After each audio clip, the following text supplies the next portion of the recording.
बच्चों को good morning.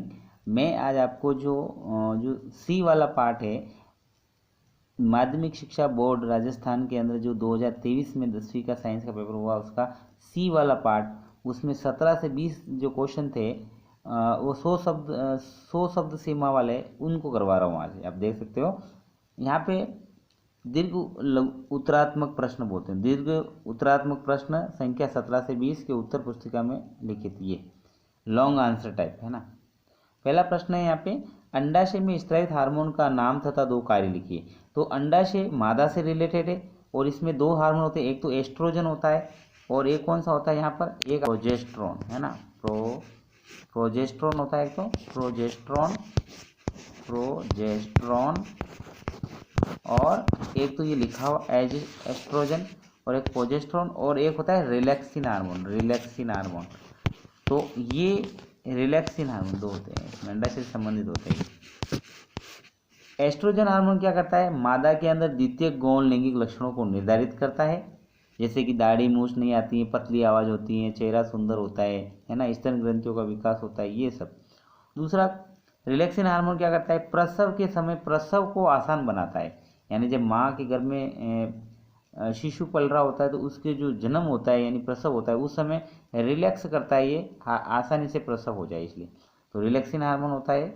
और एक होता है यहाँ पे प्रोजेस्टेरोन हार्मोन, जो कि अंडाशय में जो गर्भाशय होता है उसको मजबूत बना के रखता है। तो ये तीन काम है इसके, तो ये हो गए। तो ये याद रखना आपको। समजात व समरूप अंगों को परिभाषित कीजिए। समजात अंग किसे कहते हैं, ऐसे अंग जो कार्य क्या होते हैं जिनके अलग अलग लेकिन उत्पत्ति समान होती है। यानी समजात अंग का मतलब यह है कि मनुष्य के हाथ व चमगादड़ के पंख है ना, इसका उदाहरण है समजात का, मनुष्य के हाथ, अग्र हाथ और चमगादड़ के पंख, ये समजात अंग है। अब देखिए कि दोनों की उत्पत्ति अलग अलग है, नहीं उत्पत्ति यहाँ पे आप देख सकते हो कि मनुष्य के हाथ व चमगादड़ के पंख, दोनों के कार्य अलग अलग है। यानी समजात में क्या होगा, कार्य अलग अलग होता है। क्या होता है, कार्य अलग होता है समजात। इसमें याद रखना है कार्य अलग होता है, क्योंकि कार्य अलग होता है। यानी पक्षी, चमगादड़ के पंख तो उड़ने का काम करते हैं और मनुष्य के हाथ तो खाना खाना, ये कुछ सामान उठाना, तो कार्य अलग लेकिन उत्पत्ति समान होती है समजात अंगों के अंदर। दूसरा, समवर्ती अंगों में क्या होता है, समवर्ती अंगों के अंदर, समवर्ती में याद रखना चमगादड़ के पंख व पक्षियों के पंख, उत्पत्ति में दोनों अलग अलग होते हैं लेकिन कार्य समान होते हैं। क्या काम करते हैं, दोनों उड़ने का काम करते हैं, लेकिन उत्पत्ति इनकी अलग अलग होती है। जैसे ह्यूमर्स होती है मानव में, रेडियस अल्ना होती है, कार्पर मेटाकार्पर, तो ये समजात चमगादड़ में होती है। पक्षियों में ऐसी हड्डियां नहीं होती हैं पंख के अंदर, ठीक है।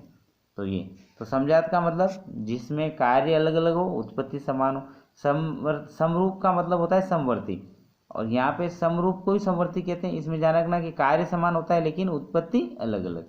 तो दोनों में ध्यान रखना यहाँ पे कि समजात के अंदर तो आपको ध्यान रखना है, यहाँ पे मैं लिख देता हूँ समजात के अंदर कि कार्य अलग है ना और उत्पत्ति समान समजात के अंदर, ठीक है। दूसरा, कार्य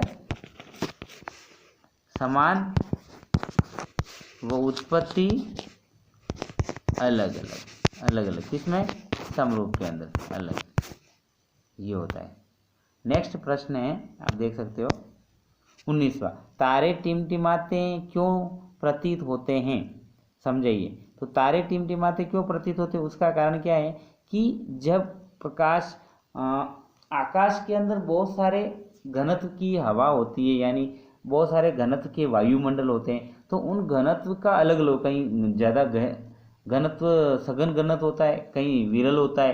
तो प्रकाश की किरण आती है, तो आपने देखा होगा अपवर्तन में आपने पढ़ा है कि सघन माध्यम आते ही वो अपने अभिलंब से दूर हट जाती है, फिर विरल माध्यम आते ही, जैसे आप देख सकते हो यहाँ पे मैं बना रहा हूँ, यहाँ पे जैसे कि मान लो ये माध्यम है ना, और ये अभिलंब है, प्रकाश की किरण आ रही है, तो ये जैसे विरल माध्यम था और ये सघन माध्यम है, तो यहाँ पे क्या होगा कि ये अभिलंब की ओर मुड़ जाएगी थोड़ी ऐसी, है ना, ये होता है। तो इसी प्रकार आकाश में क्या होता है कि बहुत सारे परतें आती है इसमें, तो उसके कारण क्या हो जाता है कि वो अपने मार्ग से ऐसे विचलित हो जाती है किरण, हमें देखते हैं। इसीलिए हमें तारे टिमटिमाते हुए दिखाई देते हैं अपवर्तनांक के कारण, क्योंकि बार बार उसका अपवर्तनांक चेंज होता है।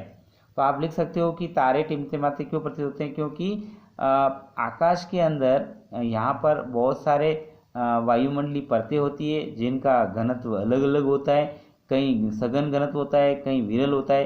तो प्रकाश की किरण बार बार अपने मार्ग से हटती है और वापस दूर जाती है, अविलंब से पास आती है। इस प्रकार से बार बार अपना अपवर्तनांक चेंज करती है, इसलिए हमें तारे टिमटिमाते हुए दिखाई देते हैं। अच्छा, खतरे के संकेत लाल रंग के क्यों दिखाई देते हैं? क्योंकि इसका तरंग दैर्घ्य अधिक होता है। आपने पढ़ा होगा लाल रंग का जो तरंग दैर्घ्य सबसे अधिक होता है और बैंगनी का सबसे कम होता है। तो प्रकीर्णन नहीं होने के कारण लाल रंग का प्रकीर्णन नहीं होता है, इस कारण तो लाल रंग जो है सबसे दूर से हम देख सकते हैं, इसलिए उसको बनाते हैं। ठीक है, नेक्स्ट है निम्नलिखित में से प्रत्येक को एक एक उदाहरण देके समझाइए। तो इसमें आप देख सकते हो संयोजन अभिक्रिया। तो संयोजन का मतलब ऐसी अभिक्रिया जिसमें दो या दो से अधिक अभिकारक मिलकर एक एकल उत्पाद बनाते हैं, उन्हें संयोजन अभिक्रिया कहते हैं।